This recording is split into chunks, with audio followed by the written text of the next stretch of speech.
everybody, I'm Ashleigh Banfield and this is Drop Dead Serious. You probably saw the clips. A mother went on television with a black eye, telling us all that her baby was snatched right away from her in a parking lot after she was hit on the back of the head and knocked unconscious. Okay? Apparently a stranger she couldn't even see. She stood in front of the TV cameras with the father next to her, and the two of them begged us to help find their baby. And there I was feeling so sad for them, right? God, who would do such a horrible thing? And imagine if that happened to me. And there I was, my heartstrings tugged right in half. Until people on the internet and even police lit up with doubt. People saying, this is starting to feel a lot like Susan Smith 2.0, right? Rebecca and Jake Haro had really weird signals in their pleas to get us to help find their baby, return their baby to them. And again, I think we all had that feeling, right? I smell a rat, but I really feel bad for smelling a rat, because if there's no rat, I'm a monster. I have double victimized this poor mother who's lost her child, and that everybody thinks that she's the culprit. Double grief, right? I am very mindful of that. But Jake and Rebecca, I could not shake it. And I know a lot of you could not shake it, especially when the police started suggesting something ain't right here. Something is inconsistent. We weren't wrong. We weren't wrong, because just 1 week later, Jake and Rebecca Haro have been arrested, not for lying to all of us, not for obstructing justice yet anyway, malice murder. That's what the charges are. No bond, malice murder. Let me start right from the beginning, get you up to speed on this. And by the way, if you want to see a previous video that I did on this case, early on, we were all really, I don't know, we were all just a little uneasy about the Haros interview on television. So I had a renowned body language expert, Scott Rouse, who has been trained by the U.S. government and the military and the FBI, and he finds the red flags. He sees the body language. He sees the things we say without saying them. And so I went over this at length with Scott Rouse. I had him look at every aspect of Rebecca and Jake Haro's television appeal. And boy, did he see some things. And here we are a week later. Maybe what he saw was real and right, because they are behind bars. Malice murder. Serious stuff. Okay, so I've linked it in the description so you can find it, but I just want to do some background here. It was Thursday night on August 14th, just before 8 p.m. in Yucaipa, California. According to the mother of the 7-month-old boy named Emmanuel, Rebecca Haro said she left her husband and her family at a football game where their child was on the football field, and drove to a sporting goods store called Big Five. She said she needed to buy a mouth guard for her stepson who was playing football. And she says before going into the store, she noticed that baby Emmanuel needed a diaper change. So she says she laid Emmanuel down in the car to do the diaper change, when all of a sudden, from behind, she heard a stranger say the word "hola," and then got clobbered in the back of the head, blacked out, fell on the ground. And when she woke up, she said Emmanuel was gone. She had this black eye. Baby was nowhere to be seen. And immediately she says she looked all around the car, that she ran inside the Big Five store, that she yelled her baby's name, which I said, okay, your baby's 7 months old. If you yell the name of your 7-month-old, your 7-month-old's probably not going to yell back. We yell for toddlers. We don't usually yell for babies in car seats. But okay, whatever. She started asking employees in the Big Five store, she said, if anybody had seen the baby. No answer, no, to no avail at all, obviously, right? Nobody'd seen anything. So then Rebecca says she dialed 911 and that deputies raced to the scene. They brought in the canine units. They canvassed the neighborhood. They called in specialized investigators, but it was not long before there were problems in this investigation. Rebecca couldn't describe her attacker. She did not know how the so-called attacker got away, and the parking lot bizarrely in this day and age had no surveillance cameras that could see what happened or verify Rebecca's story of changing the diaper in the car and the hit to the head and the falling on the pavement and then boom, baby gone. Okay, so this meant no suspect description, no car, and that means no Amber Alert. You've got to have a license plate, you've got to have a car. So this one did not qualify for an Amber Alert, but the police said they put out their own digital flyer to help find this baby. And the very next day, that's when Rebecca and Jake Haro went on TV, right? She was bruised, she was shaken, her voice was shaking, she was begging and pleading for her baby, but there were no tears, even though she seemed to be crying through the entire appeal. Not one tear, not one red swollen eye, right? And the strangest kind of like guttural hyperventilating, not the kind that makes you ugly cry. It was, I don't know, it seemed more like an act, right? Jake stood next to her, right? Saying the family has no enemies, and he seemed really angry, but not in a grieving dad kind of way, just a flash of anger. And it, again, just didn't quite look right. Spidey senses kick in, folks. Don't ignore them. Don't ever ignore them, especially if you're a woman, because Scott Rouse, with all of his expertise, body language expert, says women actually have more intuition about lying. We have more spidey senses about it. So anyway, take a look at this video, especially now in retrospect, knowing that these parents have been arrested. I think your blood will boil. I fell on the floor, and as soon as I got up, I couldn't find my son. I got him out of the car seat, and I laid him down and so I could get his diapers ready. And somebody said, "Hola," and that's all I remember. And I saw white. And a hearing sound, I fell on the floor, and as soon as I got up, I couldn't find my son. I checked all around my truck, and I ran into Big Five, and I asked the lady if she saw a baby or someone with a baby. She said no. It was a happy boy. He smiled. Whoever took our son, please give him back. So just days after Emmanuel was reported missing, the detectives admitted what many of us had already suspected, and that was that the story just was not holding up. There were, of course, the three glaring issues: no video coverage of the parking lot, no description of the attacker, and no explanation for how a supposed kidnapper just vanished into thin air. Rebecca's stories weren't consistent, according to the police. And then came some very troubling developments. I mean, maybe the most troubling developments in this whole story. Police believed Rebecca's story was full of errors and inconsistencies, and when investigators pressed her on them, she refused to take a polygraph test. The report was her husband wouldn't let her do it until they got a lawyer, but they stopped cooperating altogether. That's not normal. When you're trying to find your kid, you typically don't stop cooperating with the only agency that's really going to help you find your kid. Even if you think they're about to jail you, you go to jail forever, just find my kid, right? Desperation. They didn't seem to have it. So then another big red flag, a nonprofit group that usually joins missing children searches, it announced it was pulling back. It was kind of walking their way out of this one. They rescinded their reward and they said something just wasn't right. And then little baby Emmanuel's 2-year-old sibling was removed from the home. That was big.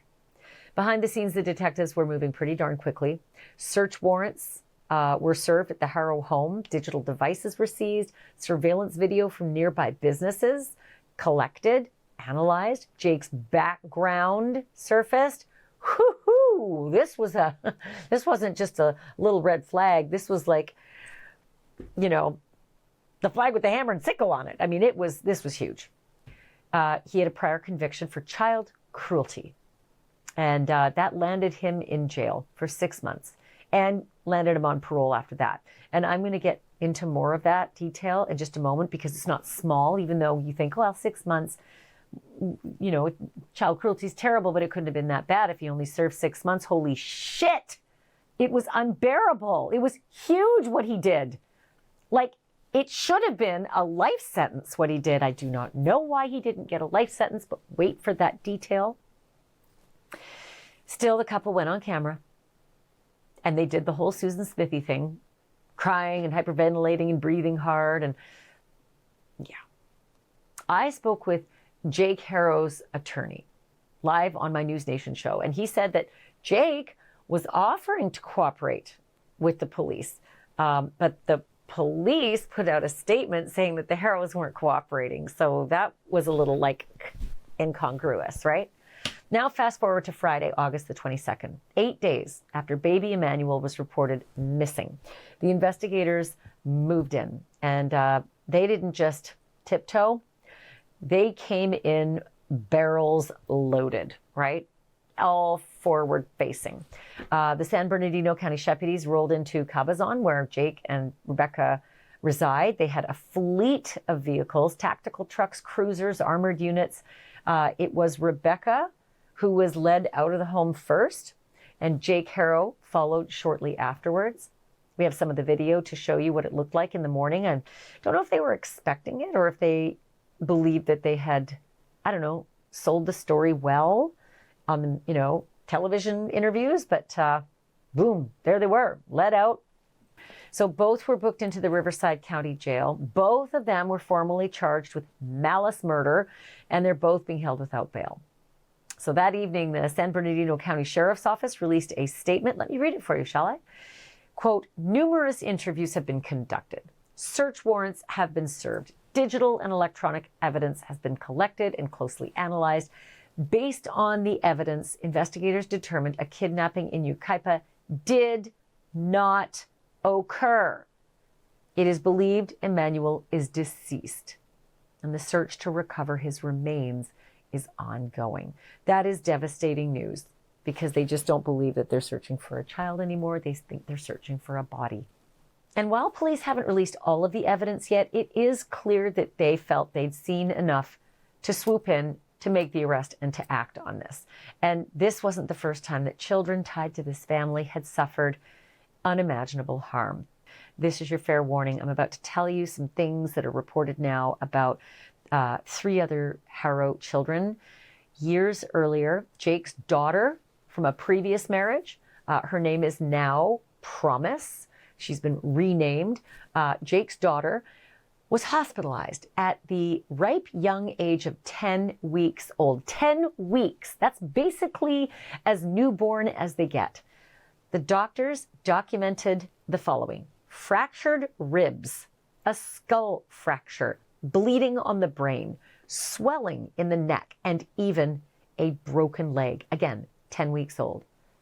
Little baby Promise was not expected to survive, but against all odds, she did. And Promise is now 7 years old, but she is blind. She is unable to walk. She is unable to speak. She is unable to swallow because of strangulation, and she requires constant care and likely will for the rest of her life. Her adoptive mother happens to be the cousin of Jake's ex-wife. And it was that adoptive mother that renamed her Promise Faith and calls her a medical miracle. But medical experts at the time told investigators that Promise's injuries were consistent with abuse and neglect. Abuse and neglect. If you've been following the case of Emmanuel Haro, the 7-month-old baby whose mother reported that he was kidnapped on Thursday, August 14th at a Big 5 retail store in Yucaipa, California, you are not ready for what I'm about to tell you. I think everybody knows by now that his father, Jake, was convicted in 2023 of willful child cruelty from a 2018 charge involving his 10-week-old daughter. Well, this is that daughter. So look, it says here on October 13th, 2018, Haro and Avina, that was his wife at the time, their 10-week-old daughter was admitted to the hospital where she had an acute or new fractured rib, 6 ribs with healing fractures, a skull fracture, brain hemorrhage, swelling of the neck, and a fractured leg bone that was healing. He blamed Vanessa for the baby's injuries, and they were both arrested and charged. The baby girl ended up going to one of Vanessa's cousins, who has her to this day. She actually ended up adopting her. Now, when she was born, Jake and Vanessa named her Carolina Rose, but after the cousin got her, she renamed her to Promise Faith. Promise turned 7 on July 31st, and let me tell you how Jake's beating has affected her life. As you can see, she has a tracheostomy tube, she's blind, she can't walk, she can't talk. The cousin said she has about 3% brain function left, and she's 100% dependent for all cares. Now, I was informed that Vanessa did drink while she was pregnant with her, but despite that, she was born healthy. She didn't have any problems until she was beaten. And let's not forget the charge and the conviction based on baby promise was cruelty to children. Cruelty. I mean, I feel like that should have been attempted murder, given the circumstance that this poor child was left in for the rest of her life. However, he served his 6 months. He was on parole, and he's already got parole issues for which he was supposed to be in court this September. Violations. Okay, so there is another child. That's Promise's older brother. When he was born, he was named Jake Jr. But that same cousin took him in as well. She says he was born with fetal alcohol syndrome. So she took over, adopted this boy, and she renamed him as well. His name apparently is Carlos now.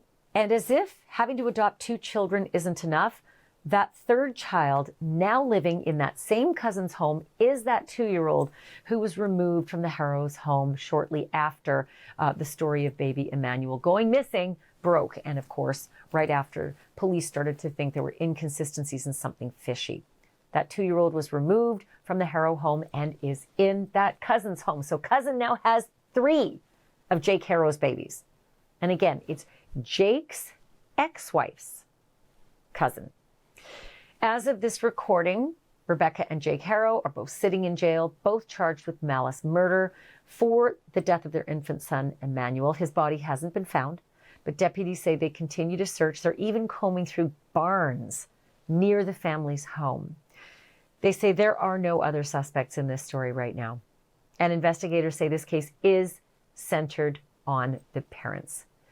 Close to 100 people came together on Friday night for a candlelight vigil for baby Emmanuel Haro, just hours after his parents were arrested outside of their Cabazon home.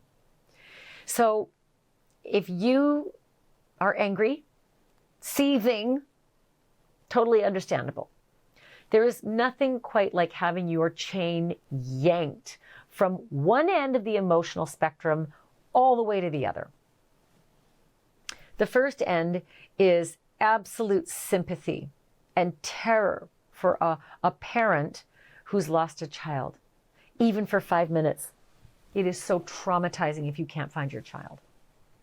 But imagine having yourself hit over the head and your baby stolen. You can't even come up with a description because you didn't see the guy. That's the emotion we would all pour out. Almost every one of us would pour our hearts out. We would join search parties. We would try to find that mother's missing baby, right? I don't know how long that one lasted, that emotion, but slowly that chain got yanked to the other side of that emotional spectrum. And now you want to kill her, right? You pulled us all through this when police say you're the one who murdered this boy? You yanked our chain all the way through your shit? It's the Susan Smith outrage. Susan Smith did her killings 30 years ago and we're not over it. She's still one of the most notorious child killers out there because she yanked our emotional chains. Her lies were exquisite. She even yanked racism into it because why not, right? Black man carjacked my babies. Not just some man, had to be black man because Susan Smith. So here's Jake and Rebecca whining and crying their crocodile tears, begging us to help them find Emmanuel. Where, if the police are right, you sons of bitches, how dare you? Okay, so what we have here is something that began as a frantic search for a missing baby, ending with something so much darker. A 7-month-old baby boy believed to be dead, his remains somewhere. And the very people who begged for his return now charged with his murder. There are more developments coming on this one. You just know it. For starters, I think there's going to be a few more charges too, like obstruction. How about that one? Yeah. Lying to authorities. There's a good one. Wait for it. Dribs and drabs. And maybe even they will find baby Emmanuel. And if they do, the case gets even stronger. I'm Ashleigh Banfield. Thank you so much for listening. Thank you so much for watching. And remember one thing, the truth isn't just serious. It is drop dead serious.